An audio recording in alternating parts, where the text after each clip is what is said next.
Pickle biglang nagsalita at sinabing panalo etong si Jack Hanma. Kaoru Hanayama bumaba at nakipag face to face dito kay Jack Hanma. Yan nga ang ating mga pag-uusapan sa video na to. Pero bago natin simulan yan ay pakipindot muna etong like at subscribe button para na rin sa pagunlad dito sa ating YouTube channel at masimulan na natin etong chapter 35 at chapter 36 ng Baki Reyet. At tara, simulan na nga agad natin. So bago natin simulan etong chapter 35 at chapter 36 ay siguraduhin mo ang napanood mo na etong full fight ng laban neto ni Pickle at neto ni Jack Hanma. At kung hindi naman ay ilalagay ko na lang dito sa baba.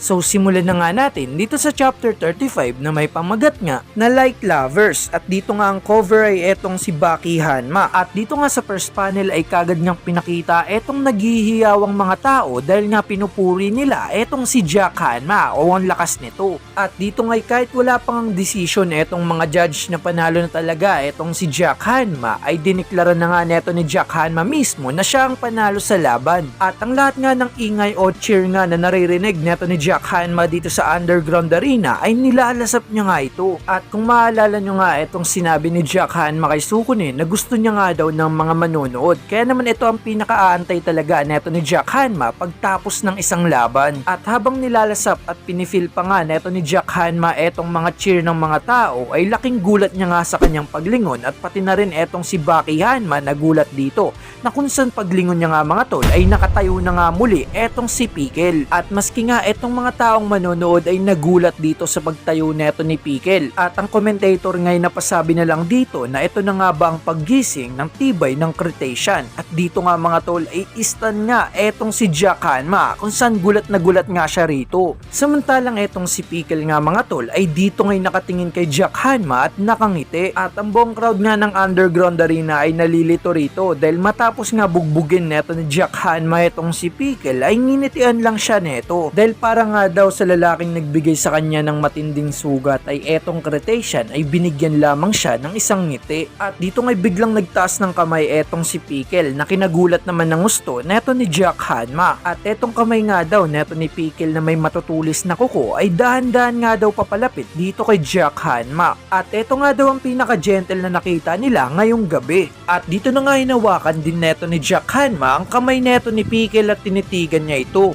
At napasabi nga dito ang commentator sa paglalaban nga daw ng grip ng dalawang ito ay sobrang kalmado nga daw. At sa sobrang kalmado ay hindi nga daw ito matatawag na grip. At dito nga mga tol ay dinalawang kamay na nga neto ni Jack Hanma ang paghawak sa kamay ni Pickle. At napasabi nga rito ang commentator na mas magkaibigan nga daw etong paghawak ng dalawa. At dito nga pinakita etong si Baki. Samantalang ang mga tao naman sa Underground Arena ay nagpalakpakan. At dito nga mga tol ay biglang nagsalita etong si Pickle na Jack Queen at sabay bitaw nga sa kamay neto ni Jack Hanma at sabay talikod. Iniwan niya nga dito etong si Jack Hanma na gulat na kung saan gulat talaga dito etong si Jack Hanma sa pagsasalita neto ni Pickle. At dun nga nagtatapos etong chapter 35 mga tol. At tumungo na nga tayo dito sa chapter 36 na may pamagat nga na dress na kung saan dito nga ang cover ay etong si Jack Hanma. At dito nga nagsimula ang first panel na kung saan kinotongan nga neto ni Tokugawa etong commentator. So dito nga mga tol ay galit nga etong si Tokugawa sa sinabi netong commentator at dagdag pa ni Tokugawa na ipaalala mo nga sa akin kung sino lang ang pwedeng magsabi na tapos na ang laban. At dito nga sumabog etong si Kalbo at sinabi na ikaw ba? Paano naman ang mga judge? At dito nga humingi ng patawad etong commentator. At dito nga pinakita na tuluyan na ngang umalis etong si Pickle. At dito nga seryosong nakatingin lang etong si Jack Hanma kay Pickle. At dito nga biglang tinawag etong si Jack Hanma neto ni Tokugawa na teka lang. At dito ngay paglingon neto ni Jack Hanma kay Tokugawa ay naghihiyawan nga etong mga taong manonood dahil may kasama pala etong si Tokugawa at yun ay etong si Kaoru Hanayama. At sabay sabi nga rito neto ni Tokugawa kay Jack Hanma na hindi sa'yo manggagaling kung kailan matatapos ang laban mo. Pero sigurado nga daw siya na wala nga daw aangal dito at sabay tawa nga etong si Kalbo. Samantalang etong si Jack Hanma nga ay seryoso nga ang titig niya dito kay Kaoru Hanayama at sabay sabi nga ni Tokugawa na nagtataka ka ba kung bakit nandito etong si Mr. Hanayama. At dito dito nga'y nagtitigan ng dalawa at dito pa nga lang mga tol ay alam na natin na gusto na nilang maglaban. At sabay sabi nga dito neto ni Tokugawa na kayong dalawa, hindi nyo kailangan magsimula kagad. Samantalang etong crowd nga ng Underground Arena ay tuwang-tuwa nga sa magaganap na laban neto ni Kaoru Hanayama at neto ni Jack Hanma. At dito nga'y biglang tinawag neto ni Kaoru Hanayama etong si Jack at sabay sabi na nice job. Samantalang etong si Jack Hanma mga tol ay wala ngang reaksyon at dito ay seryoso lang siya. Sabay sabi nga dito neto ni Tokugawa na hindi nga daw masyado madaldal etong si Jack Hanma. At dito nga mga tol ay nagtititigan lang etong dalawa at kahit anong oras ay pwede nga silang magsalpukan. At sabay sabi nga dito neto ni Tokugawa na ang estilo nga daw sa laban na may kasamang pagkagat ay tinatawag nga daw na Gudo.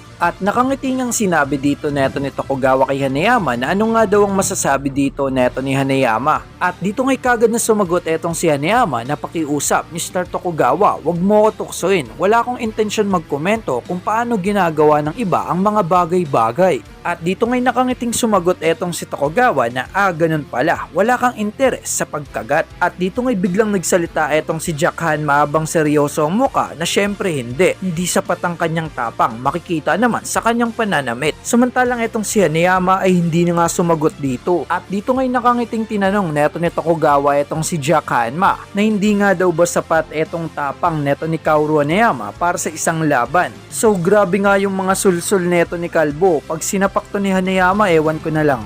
At dito nga'y seryosong nagsalita etong si Jack Hanma na nagpakita siya ng ganyan na mas nakafocus pa sa kanyang itsura ay never na makakarap sa Gudo. So yung tinutukoy nga dito neto ni Jack Hanma ay etong laging suot ni Kaoru Hanayama kung saan etong ay laging nakasuot. At dito nga'y nakangiting sinabi neto ni Kalbo na ang dami niyang sinasabi. At dito nga'y etong si Kaoru Hanayama ay seryoso at inayos lang etong kanyang salamin at sabay sabi na tama na yan Mr. Tokugawa. At ngumiti nga dito etong si Tokugawa at etong si Hanayama. Samantalang etong si Jack Han mga tol ay sinabi pa rito na kahit nga daw wala ang pagkagat ay siya nga daw ang mananalo sa laban. At kampante pa nga dito etong si Jack Hanma na kahit nga daw hindi niya nga daw makagat etong si Hanayama kahit isang beses ay siya nga daw ang mananalo sa laban. So nagmalagodyo na nga dito etong si Jack Hanma at dito na nga nag-alala etong si Tokugawa dahil pinapatunog na nga dito neto ni Jack Hanma etong kanyang mga daliri. At dito nga'y biglang nag face to face ang dalawa mga tol na kung saan umaawat naman dito bigla etong si Kalbo.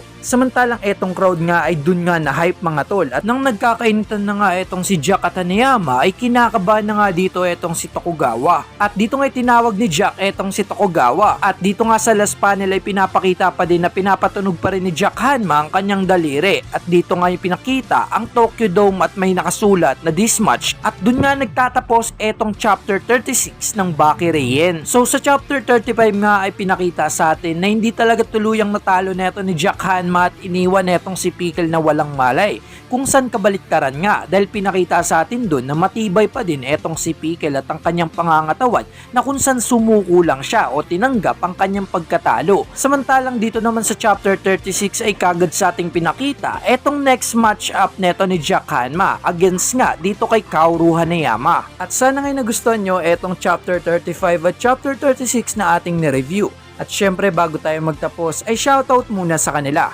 Maraming salamat sa panonood at pagsuporta dito sa ating munting channel mga tol at sana ngay maabot na natin ang 100k subscriber. At hanggang dito na nga lang ako, maraming salamat sa panonood. Peace out!